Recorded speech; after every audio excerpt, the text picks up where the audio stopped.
Dark Side of the Ring this week covered the infamous Collision in Korea show back in 1995, brokered by Antonio Inoki, who came to Eric Bischoff about bringing WCW talent over to Pyongyang, North Korea for a 2-day peace festival where pro wrestling would be the centerpiece. There would be all kinds of entertainment, where wrestling would be one of the featured attractions. And they actually got Inoki for interview. They had him as a talking head here in the episode, which was quite the coup, especially because not only does he not do very many of these, but he has been in poor health recently. But I thought this episode, I enjoyed this episode, and there's parts of this that were just made for TV crazy, but I thought it was hurt by them not being able to get Ric Flair for it. I assume that must be because of his connection to WWE in some way. They weren't able to get Flair. They were not able to get the Steiner brothers, both of whom were also part of these shows. Flair, of course, would be the most prominent living American who would have been on those shows, who unfortunately was not interviewed for this. Bischoff was. Bischoff was one of the main talking heads on this special, as were Scorpio, Cold Scorpio, Scott Norton, Inoki I mentioned, Sonny Ono. Remember Sonny Ono from the WCW days? And a few others as well. Inoki, at the time, was in politics. So obviously we know Inoki's history as a pro wrestler, a legendary figure, a lot of success over in Japan, big name. And he had parlayed that popularity into a seat in Japan's House of Councilors, which would be kind of like the U.S. Senate, if you want to use that as a comparison. And he was also still running at that point New Japan Pro Wrestling. And this entire trip was his brainchild, largely because he had been going through some scandals at that time. And in the end, it would doom his re-election bid. He was running for office, running for re-election later in the year. It did not work out for him. But he thought, hey, this could be a great opportunity for me to curry some goodwill. And if we put this whole peace festival together and we broker this deal, it's going to make me look real good. That's really why this happened. They talked about the fact that he was trained by Rikidozan, who is kind of looked at as the father of Japanese pro wrestling, born in North Korea. And through that connection, Inoki, as was the case when he wrestled Flair on day 2 of this show, the people who knew of his connection to Rikidozan and thereby his connection to North Korea, it was sort of looked at, not as like a Korean hero, because he wasn't, but it would kind of rub off on him, and he would be looked at favorably as almost like this heroic figure. Because what we learned during this special is that there is not a lot of love lost in Korea or in North Korea when it comes to people from Japan. And that goes back to Japan's colonial rule over Korea many years ago, I think pretty much up until around World War II. And so if you're someone of Japanese descent, and Sonny Ono talked about this during the show, you're basically taking your life into your own hands by going over there. He even went to his government. He went to the Japanese government and said, look, this is what I'm going to be doing. And they tried to talk him out of it and said, look, we just want you to be aware of the fact that if you go over there, you're basically on your own. There's not a whole lot that we can do for you. We cannot guarantee your safety. Which was sort of an ominous sign, I would say, heading into this trip. Originally, Inoki had suggested Hulk Hogan be his opponent on one of these shows in North Korea. And Eric Bischoff went to Hogan, who was working for WCW at that time, and he pitched him on the idea of coming along on the trip and wrestling Antonio Inoki. And Hogan, this is just classic Hogan response. Hogan's response was, "Can't make that one, brother." Which turned out to be a wise choice by the Hulkster. If only because he knew he would be doing the job to Inoki. He probably wanted no part of that. I think his answer might have been different if he knew he was going to go over there and get the win. But probably knew that wasn't going to be the case, and so, that don't work for me, brother. Ric Flair was the second choice. He was the backup. He agreed to go, and Flair many years later in an interview said that he just thought it would be an experience to remember later in life. Well, He was right about that. He wasn't wrong. Flair was technically the only WCW star to attend. The others all came through their own ties to Japan, or if some of them still had deals of their own with Japan. Actually, a few of them were working for ECW at that time, not WCW. But the contingent included Flair, Rick and Scott Steiner, Road Warrior Hawk, Scott Norton, Cold Scorpio, Sonny Ono obviously came over, Eric Bischoff came over, Chris Benoit was part of that trip as well, although Benoit didn't officially sign with WCW and become full-time there until later in '95. So I think Flair was pretty much the only kind of full-time signed WCW performer who came along on this trip. Now, another famous name, the most famous of all the names on this trip, was Muhammad Ali. They had convinced Ali to come along on this trip. Ali had his own connection to pro wrestling. He had a very famous match many years ago, back in the 70s, with Inoki. And Inoki was hopeful that he would be able to attend. The North Koreans wanted a big name to come over. They wanted to invite big name stars like Ali and like Michael Jackson, and so they got Ali to come over, much to their surprise. Scott Norton was talking about how the idea for the show was pitched to him. He was, I think he was in the locker room or something, and anyway, there were a couple guys who came in and were talking about the fact that, there was a big match going on in North Korea soon or whatever, and people started going crazy. And it was Masahiro Chono who told him that, we're going to North Korea and they want us dead. They don't like, Japanese people. And Scott Norton said, oh, okay, that's interesting. Bischoff was talking about the fact that his bosses at Turner didn't even know that he was going, which I find almost impossible to believe. I mean, I guess it's possible, but the fact that he didn't even tell his bosses that he was going on this trip to, of all places, North Korea, and he was taking Ric Flair with him, one of the biggest attractions in his company. Bischoff said he could have gone to the federal government and asked for permission. That could take up to 6 months. So he just decided to check in with some friends of his in the media. And this wasn't in the special, but this is from other interviews that Eric has done over the years. He went to some of these people and said, look, if I do this, am I going to go to jail? And when they told him that, look, at worst, they might detain you, they might ask you some questions, the U.S. government, that is, about why you're doing this, why are you going to North Korea, but they probably won't throw you in jail. Once he heard that, he said, okay, I'm going. I just want to make sure I'm not going to get locked up, and if that's not the case, then we're going to go on this trip. North Korea sends a military plane to Japan, which is where they had to fly from, to pick up everybody. And Scott Norton is talking about this plane was a piece of shit. It was like some plane from the 1940s. He said Ric Flair was losing his mind over the plane. And they didn't mention this in the special, which is kind of egregious. I don't know why you wouldn't bring or have somebody bring this up. The fact that Ric Flair, of all people, has every right to freak out if he's in some rickety plane, because the guy was in a fucking plane crash and almost died. Broke his back many years ago. So if anybody has a right to be freaking out about being on a plane, it's Ric Flair. But Cold Scorpio was talking about how he had a window seat and he was looking out the window and he could see tanks positioned from South Korea aiming at North Korea, and from North Korea, tanks aiming, or cannons or whatever, aimed at South Korea. And at that point, he's thinking to himself, what the hell have I gotten myself into? So Scott Norton, they talk about landing, and as soon as they land, the North Koreans start going through their bags, very kind of furiously and violently, pulling stuff out of their bags and confiscating stuff. They took all their passports away from them. Some of them had Walkmans, and they took those away. Anything from America, they did not want them to have on them. And Flair was losing it, and Scorpio's wondering what the hell, what do they need our passports for? Why are they taking our passports away from us?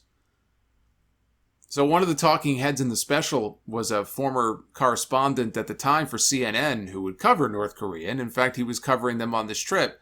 This guy, Mike Chinoy. And he was just talking about how different it is in that country.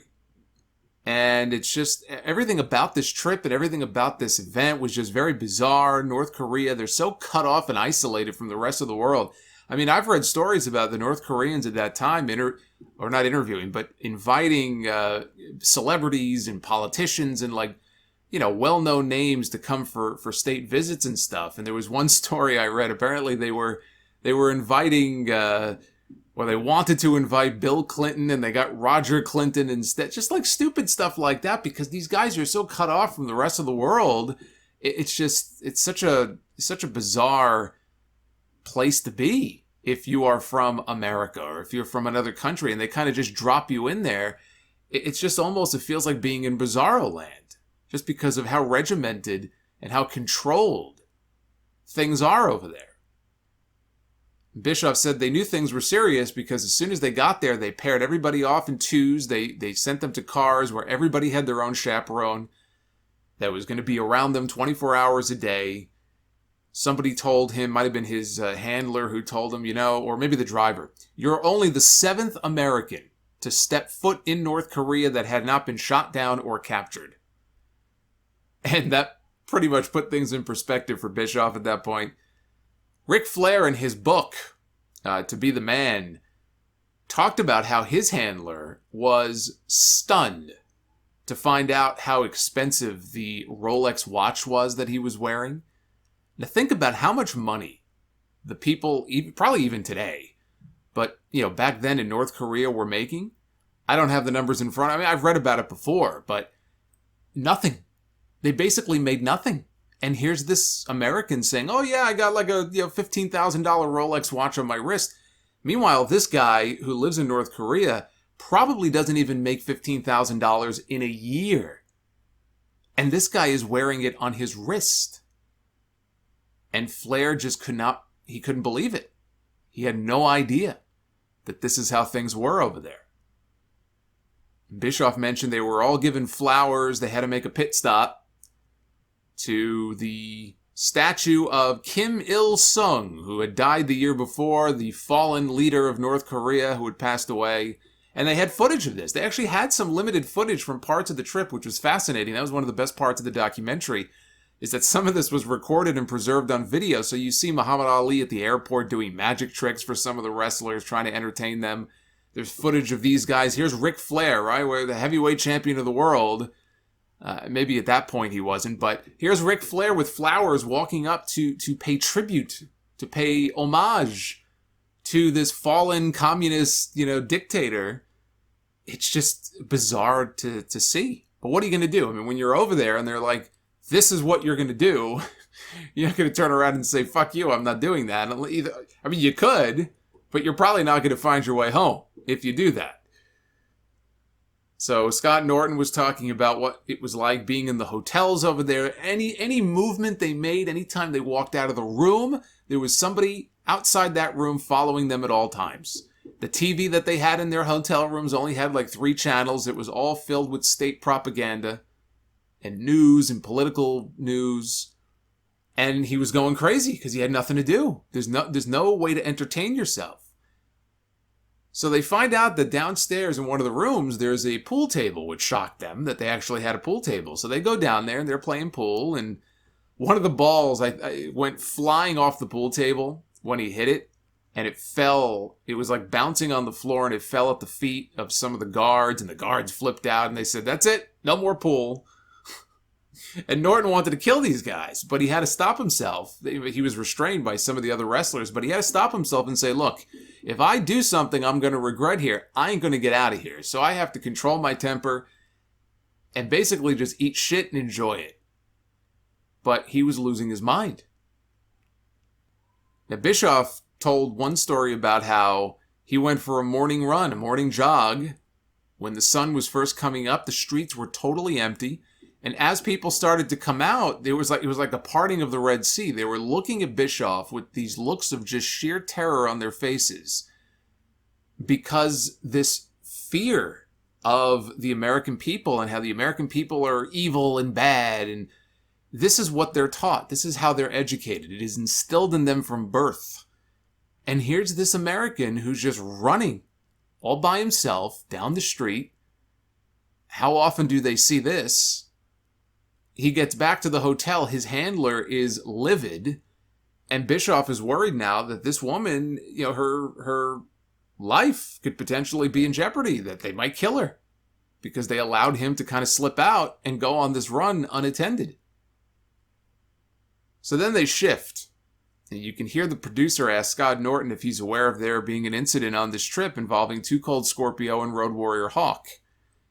And he says, yes. And Bischoff is asked the same question. He goes, no. He goes, I've not heard of this until now. The fact that 2 Cold Scorpio had hatched a plan to murder Road Warrior Hawk in North Korea. And Bischoff says, this is the first time I'm hearing of this. So Scorpio starts telling the story. He says, first of all, he had heat with Ric Flair over something that happened back when he was in WCW, and he believed that Flair cost him his job in WCW, so he already had no real good, positive, fuzzy feelings about Ric Flair coming into this.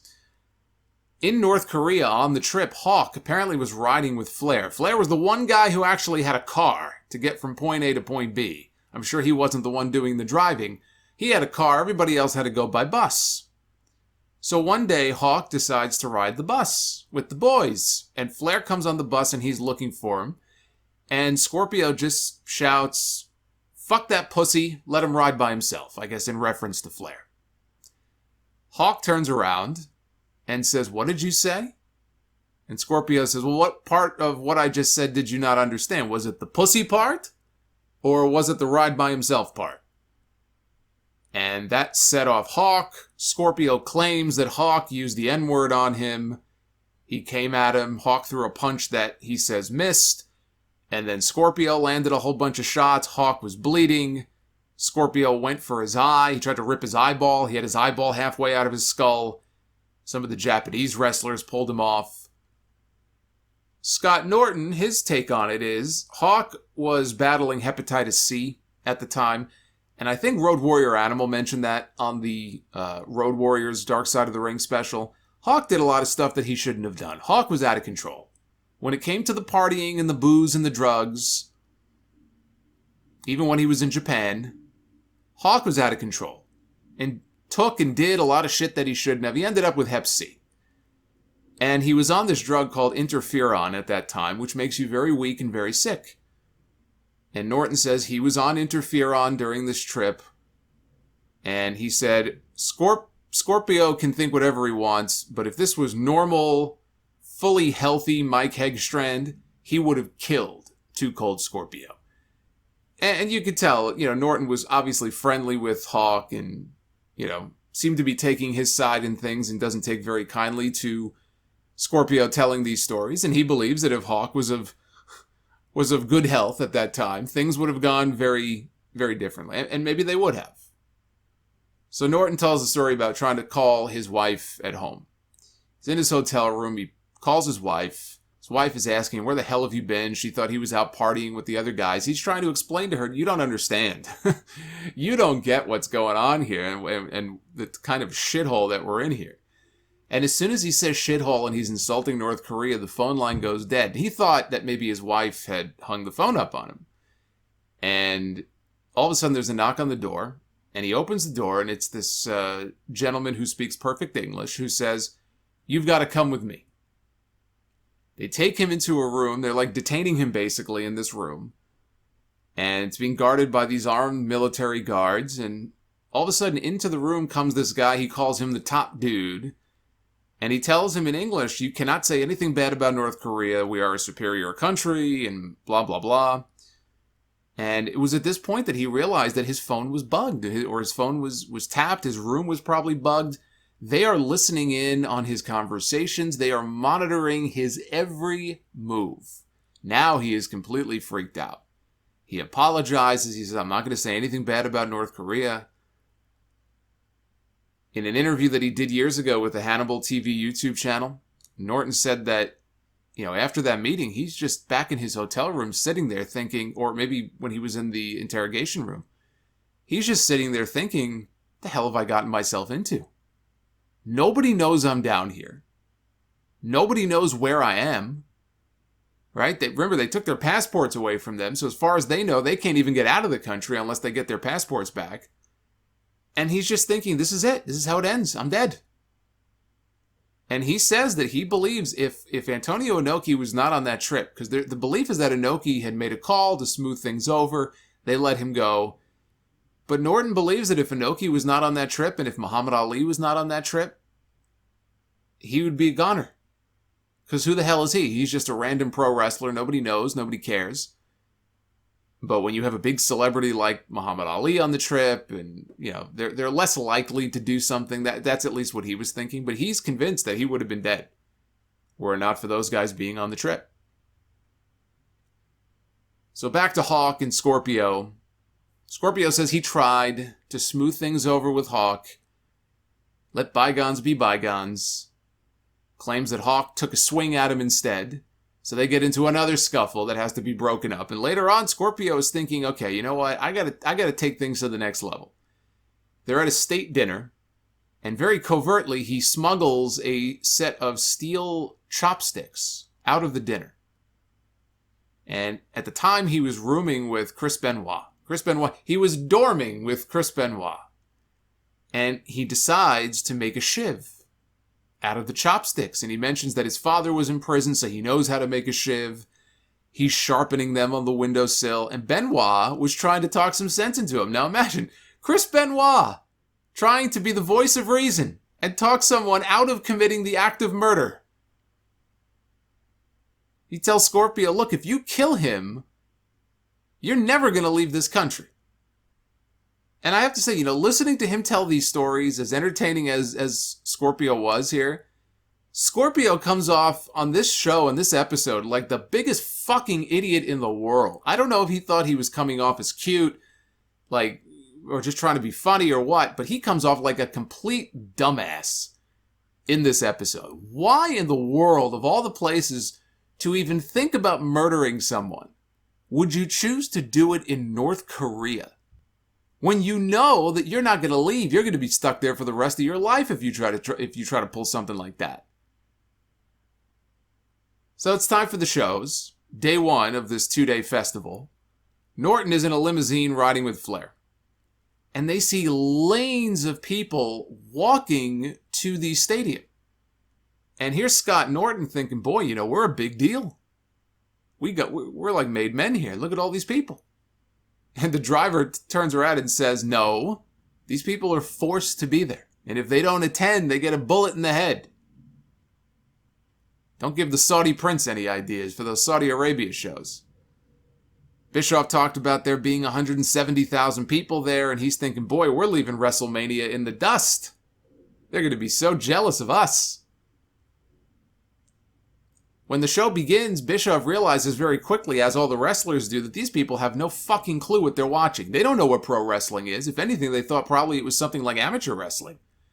But they see these guys coming out, they see Scorpio coming out and dancing and doing almost like a Spinner-Rooney type move. They're wearing all this gaudy attire. Here's Bull Nakano with her hair, 6 inches up in the air. Ric Flair in his purple robe. Silk blonde hair. They don't have any idea what they're watching here. They're like, what the hell is this? So nobody is reacting. You have a stadium with 190,000 people in it. And Norton says that it sounds like there's more noise in this room that you're interviewing me in right now than there was in the stadium that day. You could hear a pin drop. He's in there wrestling Shinya Hashimoto for the IWGP Championship in the main event on night one, or day one, I guess it was. And no matter what they did, they're busting their asses. Nothing they did mattered. Nobody was reacting to anything. And they went to a 20-minute draw on that show. So then on day two, it all comes down to Inoki. Inoki is in the big feature match in the main event against Ric Flair. This was the big main event that everything was being built around.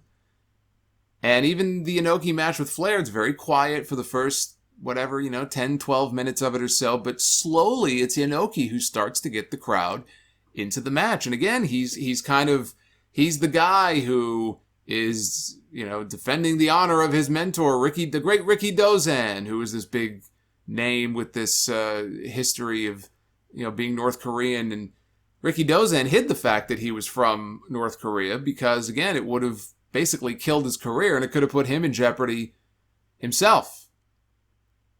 It was in 1963. They cover the whole situation where Rikidozan is murdered by the Yakuza. Honestly, Rikidozan probably deserves a Dark Side of the Ring episode of his own. Not just a 30-second or 60-second segment. Especially his death and everything. I'd like to say, I don't know what kind of footage they can get in Talking Heads. It was so long ago. That's what makes doing a show on someone like him so difficult, because it's a visual show. And you need to have people, you can have a historian or two. You can have like a Dave Meltzer or somebody on there talking about Rikidozan, but you've got to have footage. You've got to have some interesting things to show. If they can find enough, I think that he definitely deserves an episode of his own. But they finally got a reaction. Flair put the work in too. It takes two to tango, but Inoki is really the one who ended up getting people into the show. By the end there, they're reacting, and it looks like they're actually having fun. And Scott Norton calls it the greatest match in the history of the business. I would say if this match had led to some kind of actual peace deal, then I would call it the greatest match of all time. This was not the greatest match of all time, and yes, I've watched it. It's not the greatest match of all time. So the festival itself comes to a close. They're getting ready to go home. And they have one dinner left. Scorpio and Hawk come face to face in the hallway. They get into an elevator together, and Scorpio says to him, "You want to finish this?"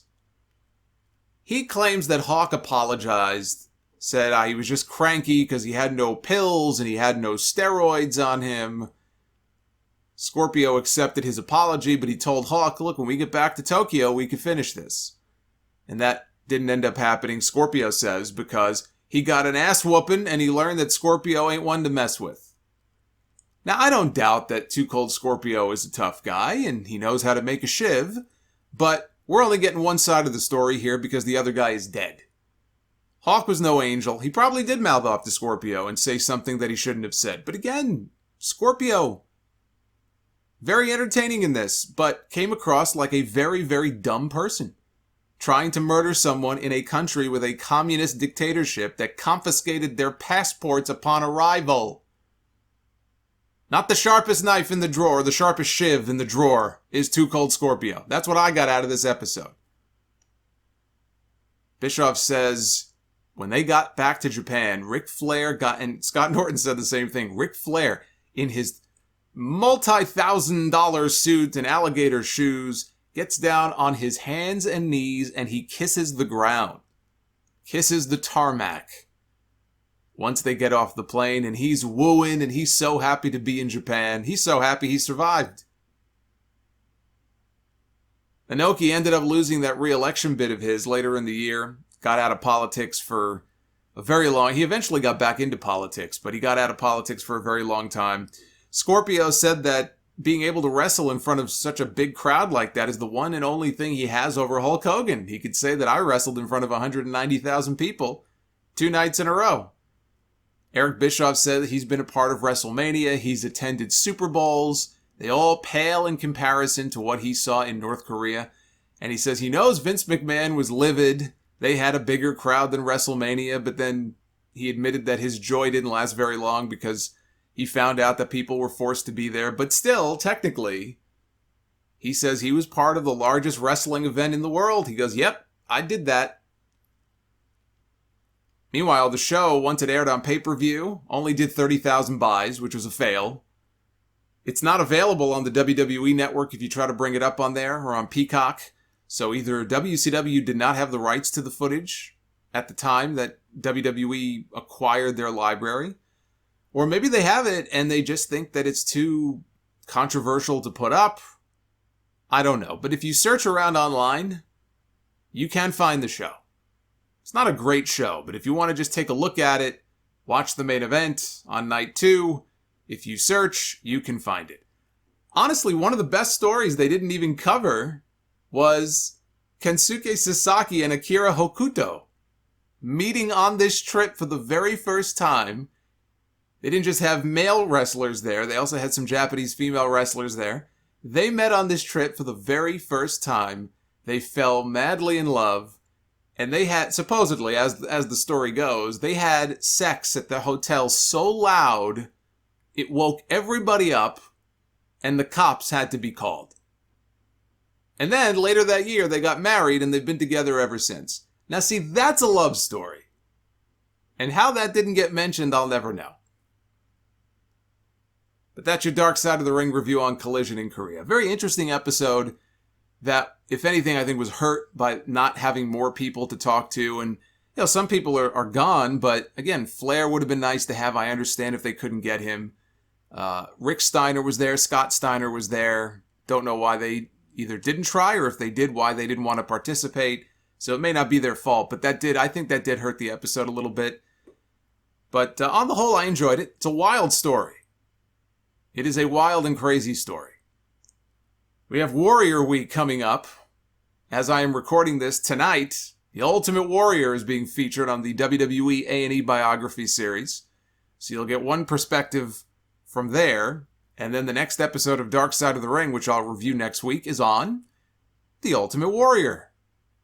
And I'm sure that'll be a very different perspective on the Warrior and in the man behind the face paint and his career. And so it's going to be very interesting to see how the two episodes compare. I'll have a review of everything next week. If you enjoy these reviews, and I hope you do, if you're watching this on YouTube, please hit that thumbs up button, leave a comment down below. And until next time, take care, guys.